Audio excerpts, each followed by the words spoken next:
once you grasp how to be good at AI, it's the critical thinking and the creative thinking input that people are gonna put into these platforms, into these search bars. And I think it's gonna create really dynamic work. And so I think at first, people are gonna meet it with fear. They did that with the internet, they did that with social media, they did that with the iPhone. But I think over the next 3 to 5 years, we'll have a more healthy view on it that I find will be balanced, meaning there'll be some pros and there'll be some cons, like everything. A lot of people have been talking about capacity, efficiency. You know, it's been a really interesting theme for the last several years of me trying to dissect what I see works in our organization and other organizations.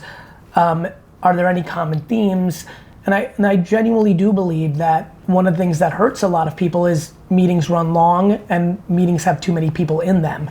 I think all of us are striving for good work cultures for our employees, and there's a lot of things one can do, but I really do think helping educate like the value of a 2-hour meeting with 21 people, if that meeting happened to be 45 minutes with 7 people, miraculously a lot of hours are freed up for people to be able to achieve what they need to in a day. And so just spending a lot of time trying to figure out how to eliminate anxiousness, lack of productivity, and I do think meetings is one of the big culprits out there.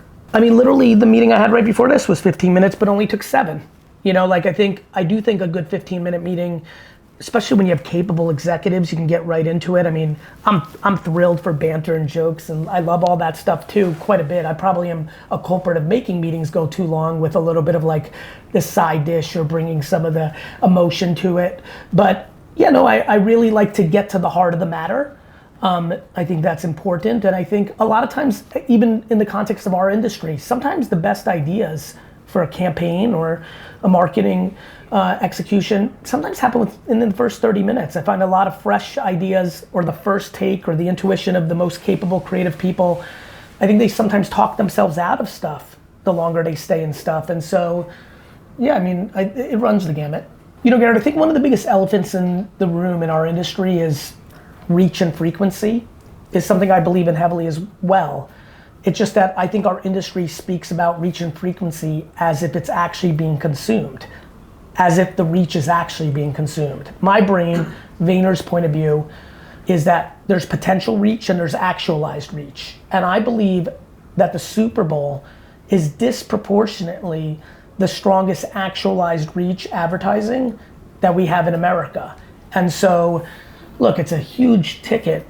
I don't laugh at $7 million or sneeze at it, but when you can get 100 million Americans to actually pay attention and actually consume it, that's very different than the Oscars, that's very different than the NBA finals, that's very different than anything you can do on digital. It's just, I feel like when you really get to the matter, and we're not robots yet, AI has not been implanted in us and all this other stuff, so we don't know the actualized consumption of all the reach that we do in all platforms. But I think everyone in our industry can absolutely agree that Super Bowl's actually being consumed. The problem is you have to make the creative land, right? The creative is still the variable. So you can blow it, but the media planning, the comms of it, the planning of the media, I think is the strongest in the industry. Yeah, I mean, first of all, I'm always in a tricky spot because I'm not watching at home. I'm usually at the game because I'm an avid football fan. So I didn't consume the commercials this year, but I thought the Tubi commercial really caught my attention because I'm big on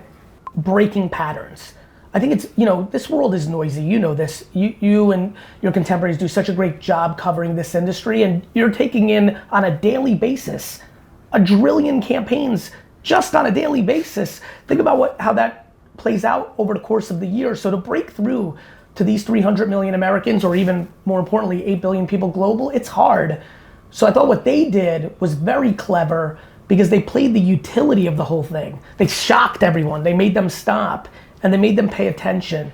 And I think that was really, really well done. And so that one kind of took the cake for me because it wasn't about like, oh cool, there's this cool actor in it, or oh cool, that was funny, or silly, or emotional. It was functional, and I thought that was very clever. The point I was making in that talk, and really my overall passion of being in this industry, is layering common sense against pricing, against actual consumer behavior. And so my point with print is, and listen, I was a heavy print advertiser in the late 90s, early 2000s. I would argue that print, along with Google AdWords, is how I built my dad's wine retail business. But when I look at what print is asking for full page ads in top publications today versus its current circulation versus the common sense of, are people actually consuming that ad in the print format, or are they consuming the information? I think it's a real challenge to justify the rates when you can be doing, I would argue outdoor is a stronger ROI, even though a lot of people are looking at their phone in the car now, and that's got its own challenges.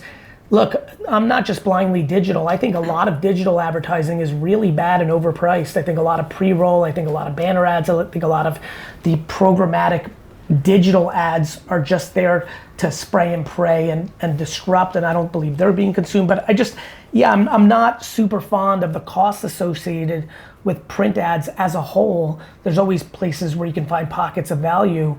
I think if you're really thinking about traditional means, I think drive time radio is a more interesting dollar spent. And so, yeah, that was the point I was making. And it was also contextual. I was talking to an industry that spends quite a bit of money, a lot of money there, and I think underspend in some of the contemporary social aspects where I think they would get more relevance in actual consumption. I look at Web3 a lot. I've done a lot of work in it, but I don't believe that humans are in VR devices yet at any kind of scale that anybody in the ad age audience would be interested in. I think the ad age audience is a little over romantic about the past and values the past a little too much. Some group of us in Fortune 5000 marketing, Fortune 500 marketing, we get overzealous of the future and we do things in VR and things as such. And our hypothesis is that there's an underestimation and an undervaluing of today. And I think today, it's funny, sometimes I have a funny thing that I dream up, what would I call the company if I knew it better when I called it VaynerMedia. And one of the things I think about, I would call my agency is today, because I think I realize a lot of our growth over the last 13 years and what I think is making us sustainable and keeping our clients and what's working is we do have a deep obsession about today. I'll give you a good one that's probably on a lot of our minds. You can't imagine how many times, Garrett, a day I get text, emailed, or DM'd about what happens if TikTok gets banned. My answer is nothing and everything. What do I mean by that? We follow attention.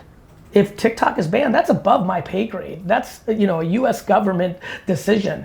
We then realize the next day, you're talking about hundreds of millions of people's attention is gonna be reallocated.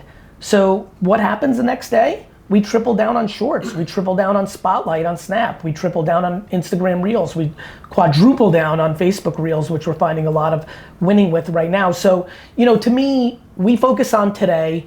We keep an eye on tomorrow because we want to be ready for AI at scale. We want to be ready for VR at scale. We want to be ready for AR at scale. And then we challenge for a common sense consumer debate around yesterday. Is the production cost to this commercial that's going to run on television, is that really ROI positive against the attention and consideration that it would create? And so I'm not social media'd out, I'm not digitaled out. I mentioned my affinity for drive time radio earlier in this interview. I'm off the charts on Superbowl. I think influencer marketing is incredibly underpriced and or overpriced if you don't know how to do it. We try to stay unemotional, but we try to focus on today and we try to focus on brand building and driving sales or results today. I, for a living, pay attention where consumer attention is, and I try to figure out where that is, and I figure out how to bring value to that attention through written form, audio, video, and pictures. If TikTok's off the board, that attention goes, like we said earlier, to a lot of new places, and it will be mine and my agency's job to understand CTV, fast TV, social, traditional, digital 1.0, linear, where has that attention gone? And how do we fill that with compelling messaging to create relevance and consideration for the outcomes that we want?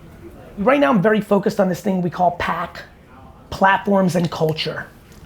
We believe the way to win in social is to be great at understanding the platforms, the algorithms, the features, what filters work, what are you able to do on them? Is it a carousel this? Is it a reel over an in-feed?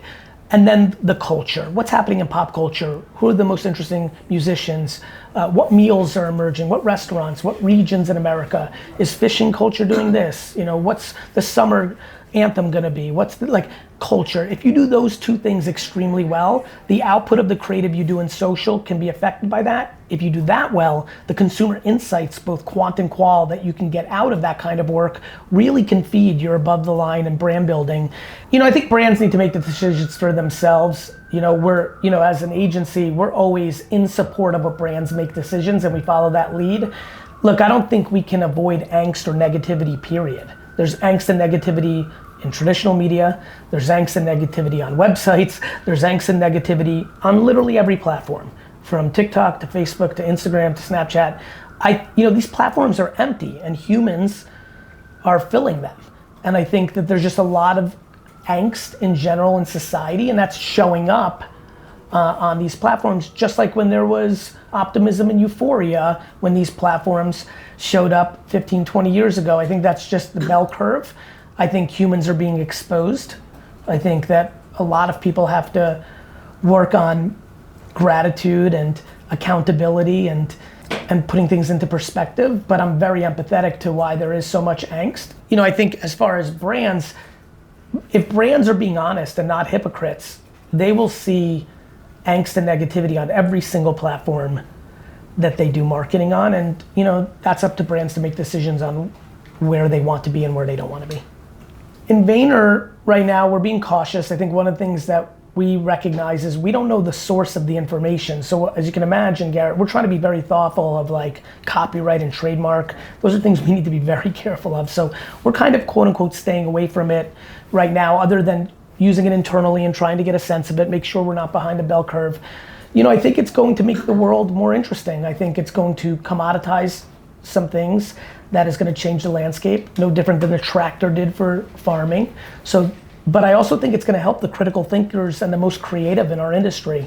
I think once you grasp how to be good at AI, it's the critical thinking and the creative thinking input that people are going to put into these algos, into these platforms, into these search bars. And I think it's going to create really dynamic work. And so I think at first people are going to meet it with fear. They did that with the internet, they did that with social media, they did that with the iPhone. But I think over the next 3 to 5 years, we'll have a more healthy view on it that I find will be balanced, meaning there'll be some pros and there'll be some cons, like everything.